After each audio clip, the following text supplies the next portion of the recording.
Good morning, good afternoon, good evening everyone. Deltarune is a really cool game. I was a little late to the party when I discovered that. I really enjoyed Undertale, and when I heard about the first chapter of Deltarune, I ended up downloading it. But I was so busy with university that it just stayed in my download folder, never got to play the game. It was pretty much the same for chapter 2. It's only like 10 months ago that I ended up actually playing both chapter 1 and chapter 2, and I was frankly very much happily surprised by the game. I was just like Undertale. It was a very fun experience. I really liked the story. I really liked how the video game codes that we see in typical RPGs are really used against us to surprise us with some dramatic reveals. So in the end it was a very pleasant experience, and of course after all this I started wanting to find answers to all those questions I had about the game, and I wanted to find those answers myself. I didn't really want to look at theories online too much, and this is what this video is about. It's about my attempt to make a theories to explain a few things about the game. And this is where I start actually talking about said theory. And as you can see from the title of this video, it's as much as it is a theory, there is actually just outright inventing stuff for Deltarune. But the goal that I wanted to have with this little theory is trying to explain everything that has been happening in the game. So everything that happened before it, everything that happened during chapter 1 and 2, and what is likely going to happen in the future. And to do that, well, I had to make a few little assumptions about the lore, because I personally think that it's impossible to make an exact guess about what has been going on behind the scene. If Undertale is anything to go off of, well, if you just play 25% of Undertale, it's pretty much impossible to gauge and try to guess what's going to happen like at the end of the game. So for that reason, I'd say to instead focus on just trying to write something that would make sense, would tie together a lot of the different mysteries inside of the game, and also make a pretty cool story with like a lot of drama, and that would be narratively and artistically interesting. And so let's start with a bit of a wild claim, or what I thought was a wild claim at first. That being that Deltarune is actually an alternate universe to Undertale. And putting those two terms together kind of triggers some weird memories for me with all the fandom of Undertale, but I actually found it's not that wild of a claim, really. At first, the reason why I thought this might be the case was because in Deltarune there are a lot of returning characters from Undertale. There's like a lot of those, and it very much looks like they're not in the underground. As we can see, it very much looks like Deltarune is just on the surface of Earth and everything's going well. And also, monsters don't have magic. We can clearly see that in chapter 2 when we see a lot of monster characters reacting and being surprised at the presence of magic. So because of that, there's always been this vibe of what if Deltarune was like Undertale, but if something changed in the history of the world. But there wasn't like anything really, there wasn't like any really good hint for that, up until I realized little something. It was actually a friend of mine who actually made me maybe realize this, who told me that there was a content creator named Cyrils, who actually made videos about like a multitude of theories about Deltarune, and actually highlighted the fact that in the description of Deltarune on Steam, the description of the game actually says dive into the parallel story to Undertale. Or in the about, of this game, it says fight or spare alongside new characters in Undertale's parallel story, Deltarune. So there very much is this vocabulary of saying that Deltarune is a parallel story to Undertale. So in the end, this kind of made me a lot more confident about this theory, and thus this is what I got as a foundation for the entire theory. So the theory starts with the premise that a long time ago, humans and monsters used to live together on Earth. Then tensions started building up between the two populations, up until a war was about to break out. Or a war actually started, but ended up being interrupted when monsters and humans started negotiating a peace. This is why in Deltarune we've got a situation where monsters are living on the surface and they actually have humans amongst them. There's Chris, who's totally able to have fun and have friends in this town filled with monsters. So it very much looks like humans and monsters are able to cohabit with no issues whatsoever. Next to that comes the subject of magic, and I believe a pretty good explanation for why monsters don't have magic currently in the nowadays of Deltarune is because during this negotiation for peace, it was decided that the magic that monsters have in their possession is a little too dangerous. It is one of the main reasons why humans are scared of monsters, and thus this is why it must be taken out and locked away in some way. I actually think something else may have been taken away and locked away. It would be the souls of humans. It would make sense for this peace negotiation for both monsters and humans to understand that it's those differences that is causing tension between them, and those differences can actually be pretty dangerous on a war scenario.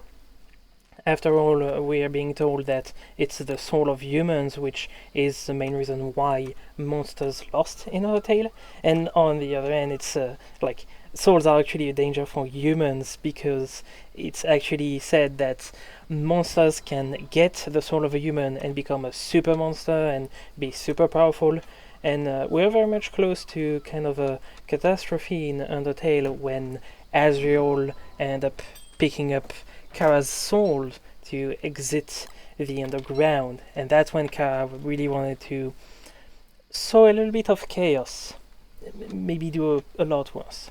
So it would make sense that both souls and magic would be locked away, and there's actually a pretty good hint of that, even if sadly we don't have a lot of humans to study in Deltarune. We only have one, Chris, and they're in a bit of a strange situation since we're controlling them. But it very much looks like Chris did not have a soul before and was able to live their life with no issues whatsoever again. They were able to have fun, they had their own personality, they had friends, they had adventures and funny moments with everyone. So it very much looks like, a human without a soul is totally able to live and survive, there's no big issue with them. And when the game starts, then there is this soul, there is us, that is being thrown into Chris and screwing stuff around a little bit. So it very much looks like both souls and magic have been taken away, explaining why we are in this current situation of humans living peacefully with humans on the surface and without magic, without souls, and everything is fine. And then comes the stranger stuff. Dark worlds. Those are the center of all the problems in Deltarune. We see one big dark world in chapter 1, maybe even a little bit more, considering how Ralsei's town and what we first fall in at the beginning of chapter 1 is. And we also see a second dark world, cyber world, in chapter 2. And we even see another one being constructed apparently at the end of chapter 2. So So yeah, dark worlds are a pretty weird thing, and from what we see from other characters being thrown into them, dark worlds are exactly something that people are familiar with. People are always surprised by those, and when they get out of those, in chapter 2, we see Noel and Birdley both thinking that it was just a dream, just because of how surreal it felt. So it very much looks like dark worlds are just not a normal thing. And how are they created is a little strange too. Apparently you can just stab the ground with a knife, and like that's enough to essentially summon some dark magical energy from the ground in the form of a dark fountain, and that's how you create one. So it suddenly seems almost paranormal and magical in a way. And this is actually how I would explain how dark worlds are actually created, what they are made of.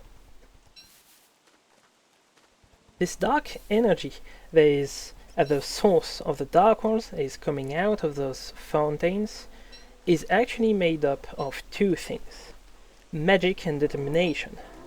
This is my other big wild claim in my theory. There are actually a few hints and a few things that makes it a lot more logical and actually ties a lot of mysteries together.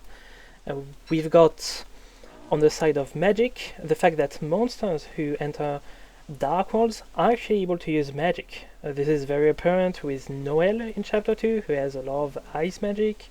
We can see Burley using a good amount of magic as well. He is able to summon a magical halberd, a little bit like Undine is able to create spears in her tail, and even Susie is able to use magic. She actually has a healing spell. Not the best healing spell out there. As a matter of fact, it might actually be the worst healing spell ever, but hey, it still is a healing spell, technically. So yeah, she is able to use magic there. So that would very well explain why monsters are able to use magic, if it's just a magic that was locked away, that is inside this dark energy that is at the source of dark worlds.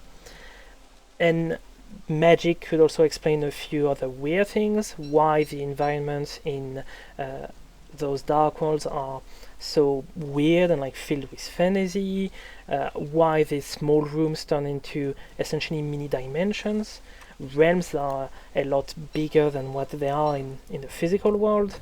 Like, magic could definitely be used to explain everything. It's kind of like, yeah, a bit of an excuse at a point. But sadly, there is one thing that would be really hard to explain, and it would be the darkness. Darkness are, on one hand, everyday objects. It's something that is revealed to us at the end of chapter 1, when we see that all the fun characters we saw in the first Dark Worlds are actually just tokens and cards and plushies and other stuff that is found in a closet in the school. And it's very much made clear to us that darkness are actually these objects made alive and animated thanks to the dark energy of the dark worlds. But also they very much appear to be fully alive. They're intelligent, they're sentient, they're very much people. And it's a little hard to explain why magic would be able to essentially give life to people like that. But there is something else that explains giving life to things. It's determination. Determination is mentioned a bit in Undertale. This is the reason why we have the ability to save. It represents in a very cool way, I must say, this concept of as long as you are determined, as long as you have perseverance, you can keep on going and keep trying and potentially succeed. It's only when you give up that you truly die. I think that's a pretty cool concept. And next to that, we also see determination in monsters. We see that in Undine, who's able to live a little longer when she dies, or in the Genocide route, she actually lives a lot longer. We see that at the end of the Pacifist route with amalgams, some pretty weird stuff happening to dead people, to dead monsters that are injected with determination. And we also see that with Flowey, who's actually a reincarnation of sorts of Azrael because of the determination injected to a flower. So we see that determination is actually able to make people alive longer or make them alive again. So it wouldn't be a big stretch to just say that determination could be used to just make things alive. And thus, if the dark energy that makes the dark world has both magic and determination, then a lot of the properties of the dark worlds would actually be pretty easy to explain. This is why I think it's a pretty neat explanation. It's not an exact guess on what's going to be the explanation behind the dark worlds for me. For me, it's just something that fits really neatly with everything we've seen so far. But then, why is the dark energy, that is as a source of all those dark worlds, why is it made of magic and determination? And I think a fairly easy explanation is just to go back to the origin story of the world that I've invented a little bit, and just say that when the negotiation ended and monsters and humans agreed to seal away the souls and the magic, they end up sealing it away in the underground, the same underground as the one we explore in Undertale. And it just stayed there, like those two things stayed there for a long time, and over time the souls end up probably degrading and letting the determination that is inside of them seep into the magic, or the magic seeped into the determination, and essentially both end up fusing into this dark energy. As for the whole darkness theme, it could very well just be explained by the fact that in the underground it's really dark, there's no light of the sun reaching it ever, so maybe it ended up getting this theme of darkness as opposed to the surface, which would have access to a lot of light, hence why the people living on the surface, both humans and monsters, would be called lightners in comparison to the forms of life that would have been created with all that weird energy. And actually it would definitely be a possibility that because of all that energy being created in the underground, that in the end the underground would have become a dark world itself. And we may have actually got a glimpse of that at the beginning of chapter 1, when we first fall into the main dark world in the closet. We find this place that very much looks like a giant cave, filled with weird shadows looking away from us, with a spooky ambience. We see what appear to be cloud of dust in our lives in front of us, and we actually poke some of them. So it's very much possible that this could be the dark world that is in the underground, and we end up accidentally falling into it. But with all this, we've only got the explanation for the beginning of Deltarune, for the premise of Deltarune. But what about the events that actually start the game? Namely, the fun adventures of the Knight, this entity who is apparently creating dark worlds a little bit everywhere in town. And next to that, a lot of other mysteries, such as Ralsei, who is he, and what about the town around him, and what about the prophecy, like where does all of that come from? And also, finally, what about us, the soul that has been thrown into a random human, Chris, who didn't really ask for all this, or probably didn't ask for all this, because again we have very little information about Chris throughout the game. So again, I believe that it's really hard to find the exact story, but I've got a good idea for who might be a very good candidate for the title of Knight, as someone who would have the power to do all this, but also could have some very good motive for this. And that person would be the mayor of the city and the mother of the family holiday. Someone who actually doesn't have a first name ever mentioned in the game, as far as I know. So I'm just going to call her Mommy Holiday. The reason why I think Mommy Holiday is actually a pretty good contender for the title of Knight is because she may very well do that in order to save someone. December, her daughter, whom she has lost a long time ago. We know a little bit about the story behind December during chapter 2. We've got Noel talking about her quite a lot, but we don't get much details about what actually happened. We don't know if December died or if something else happened to her, and I think it would be a very neat explanation if December just fell into the underground, a little bit just like how Frisk and the first human fell into the underground in Undertale. Here would be pretty much the same story, but with December falling into this dark realm, and with such a dramatic disappearance, her mother would very much be sad about all this. It's very likely that she would try to save her by exploring the dark world herself, by trying to experiment with that, and with enough desperation, it's very possible that she ends up thinking that it might be a good idea to actually create dark worlds in some random rooms in towns, in order to either see if December appears in one of those, to see if she's able to study dark worlds and the dark energy enough to do better explorations, or if maybe she's able to deplete the underground of enough dark energy, then she can go there and explore and find her long-lost daughter. So again, big wide claim here, and it's more inventing lore than really trying to make a pretty accurate theory. But also it works really well with a lot of different mysteries around the game. We've got the whole holiday backstory that is presented to us in chapter 2 that is now explaining all the intentions and the motives of the knight.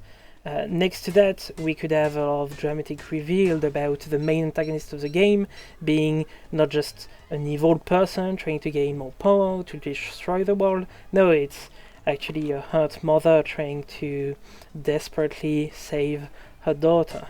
So that adds a lot to the narration and to the game as a whole, and it meshes really well with some other elements of the game that have been spread a little bit around.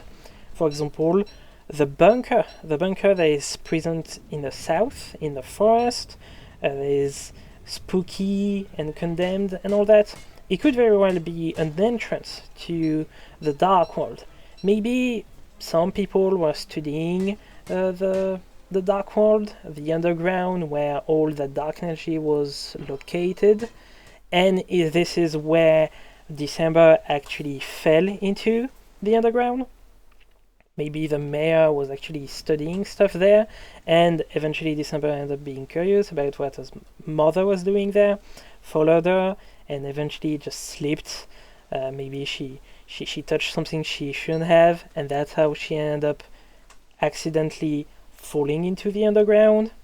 Maybe it's something that was built after the fact. Maybe it was just a random hole, and this is where December fell, and after the fact, then the mayor ended up building the bunker there in order to try to dig further in, to try to access the underground, try to study all of this. So whether the bunker was there before or after December's disappearance, it can still very easily be tied to her disappearance anyway.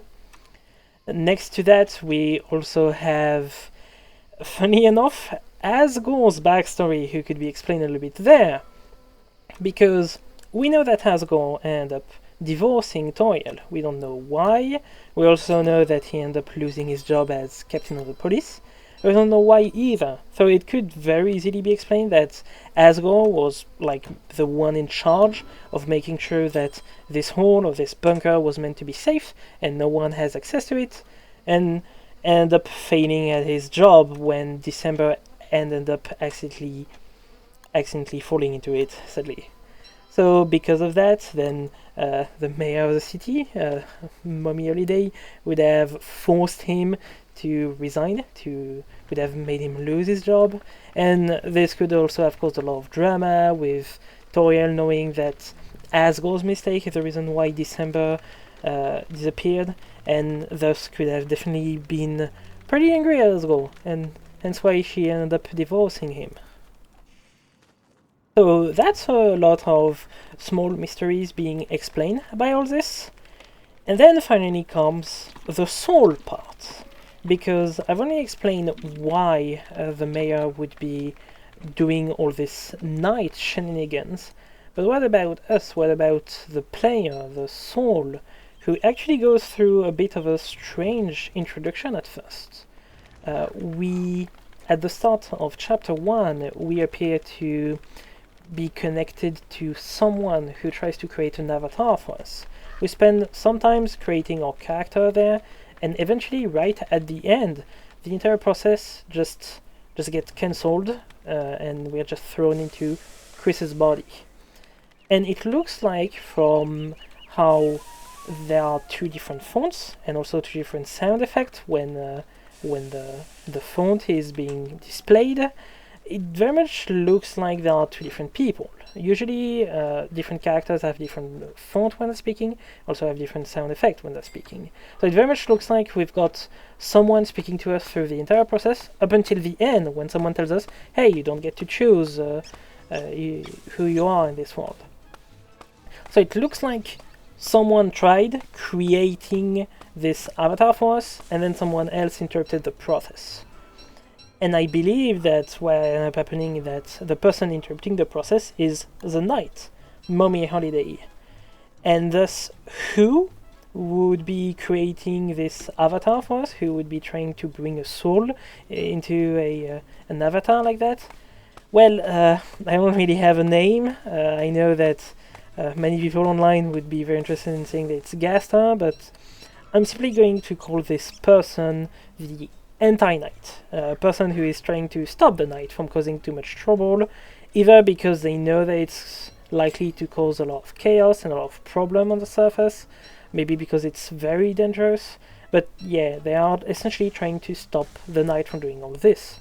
It may actually not be a single person doing that, it may actually be multiple people, maybe previous colleague of Mommy Holiday, people who've worked with her on constructing this bunker and on studying the underground, end up seeing her become desperate and doing some dangerous stuff, and thus they wanted to create this contingency or this measure to stop her, but she ended up finding out about it and actually interrupting the process. And thus, this would also explain who Ralsei is meant to be. It's very possible that now that the soul is essentially thrown a little bit out of nowhere, then the anti-knight would try to get the soul to, again, stop the knight from doing what they're doing, and thus would create Ralsei, would maybe even create the prophecy, and would try to create this whole tutorial that is given to us at the beginning of chapter 1, where we're being told, oh yeah, you need to go find the leader of the Dark World, defeat them, and then destroy the Dark World, and we're being told to do all that so that we're keeping the peace, so that we're saving the world. But maybe actually the entire night is hiding some information about all this. It's not exactly telling us the entire truth. Maybe it's again another layer of grey morality, just like the knight is maybe just someone who really wants to save their daughter. Maybe the entire knight is someone who's really scared about change and wants to keep all this dark energy in the underground and never give a chance for darkness to be alive, for example. So it's definitely possible that there is some dark twist hidden behind there. But I think that would at least fairly easily explain who Ralsei is and what the entire purpose of Ralsei and this character creation was at the beginning. It was to stop the knight. So, finally, after a whole 30 minutes of yapping about what had happened in the past, now a pretty big question is what happens next? What happens in the future chapters? And I'm saying that when it's like 10 hours away from the official release of Deltarune chapter 3 and 4. So yeah, I'm being a little late to the party, but I really wanted to finish this video and throw it out and on the internet before the game actually comes out, so that I can actually come back and see how wrong I was or how right I was about all this. Again, very unlikely that I say anything totally right, since this is just me trying to write the entire lore with very few hints. But anyway, what would happen next? Well, I think there would be some reveal about plenty of stuff hidden behind the scene, of course, and I actually think there is a little funny thing that was set up in the game that will be slowly revealed to us. It's the school project. So I think the school project is actually a history project that essentially, for most people in the world currently, this whole story about how humans used to have souls and monsters used to have magic is mostly a myth, something that happened such a long time ago that people aren't really sure if it's true or not. And I think that the school project is about studying that.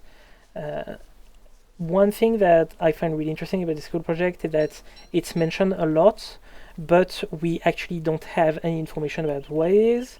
When the entire instructions about the project was given to us and to Chris, well, it turns out that Chris was sleeping, and we ended up never getting any information about it. And no one else is even saying like what the school project is about. They're just saying, oh, we're going to study together, oh, we're going to go in the computer room to find information. We don't even have an idea of what the topic of that project is. So if this is a history project, it would actually be a very cool reveal. It would actually suddenly give us information about the fact that, oh, all this backstory about humans having souls and monsters having magic, actually that's a thing, but most people there don't believe it's true. And it could be given to us in small hints about how at first we're being told that it's a history project, then we're being told that it's about how humans and monsters almost went at war with each other, then it's about magic and souls, but just mentions to us quickly, and we are not even told about what souls and magic actually are. And there could also be some other character that mentions that a little bit. For example, it's very likely that we're going to see Toriel in the third Dark World of the third chapter. It's very likely that she's going to have magic, like other monsters. And it could be really interesting if there's a scene where we see her use fire magic, just like in Undertale, and she ends up mentioning how, oh, this is really strange because it kind of reminds her of tales that she learned about when she was younger. So I think there would be some slow reveal about the backstory like that. Then there could be some very strange meeting with the mayor, with Mommy Holiday. There could be this entire very tense scene where Mommy Holiday is actually trying to gauge if Chris is behaving in a normal way, if Chris may actually have a soul inside of them, since she would know that, hey, souls normally go into humans, and Chris is the only humans nearby, so maybe Chris is actually being controlled by someone else. And thus she would she would have these very strange questions for us. She would start asking us, oh, what we've been doing, how we've been doing, what do we like doing, and stuff like that, to see if it's actually us, the player, answering and giving wrong answer, or if it's indeed just the normal Chris, just the weirdo that likes playing spooky pranks on people. So I think this would be something that would be happening. And also on a similar note, there would be, of course, the meeting with Azrael. With Azrael being Chris's brother, it's very likely that Azrael would see that there's something weird with Chris, but wouldn't really be able to pinpoint what's happening. Azrael would say, yeah, Chris is having a weird behavior, they're not exactly reacting in the way I would expect them to be. Maybe, Chris ends up being way too friendly with them, and that's not normal, or not friendly enough with them, and that's not normal. So there definitely is a possibility that there is this kind of strange situation between Chris and Azrael that would bring suspense and all that as well. And for how the game would eventually end, I think it would end with some conflict between Chris and the player, just like there already is, where the player tries to stop the darkness from being spread into the world and creating more dark worlds, but Chris actually wants to instead side with the knight and try to actually create a world filled with magic and all that. So there could be some fun conflict there. Though what exactly will happen in the future, yeah, I just don't want to really go there, frankly. I think that no matter what I'm going to be able to write, I feel like Toby Fox is probably going to be doing a really good job. Like it's Toby Fox's baby, so yeah, let's just not go in this territory. I already talked about this theory quite a lot. It's now almost 40 minutes of video for just talking about some essentially fan-made lore about all this. But I still wanted to just throw all of this out into the wilderness and just be able to say, hey, I've made an attempt at writing a theory about all this. I did this before the game came out. It took me a bit of a sometimes to do that, but yeah, actually I did this. So I'm happy about the end result. I know it's probably not the best one, but I feel like it's at least pretty decent. It, like I keep saying, it ties everything together fairly well. A lot of setups end up having payoffs, and a lot of mysteries end up explaining each other's. And really the only big assumptions I made is the fact that Deltarune has the same beginning as Undertale. It's actually not that bad considering some of the hints and weird vocabulary used here and there. So if you are still here after all this rambling, this 40 minutes of rambling, I have to say thanks a lot to you. This was my big theory about all this, and I wish you a good rest of your day or a good rest of your night. Bye!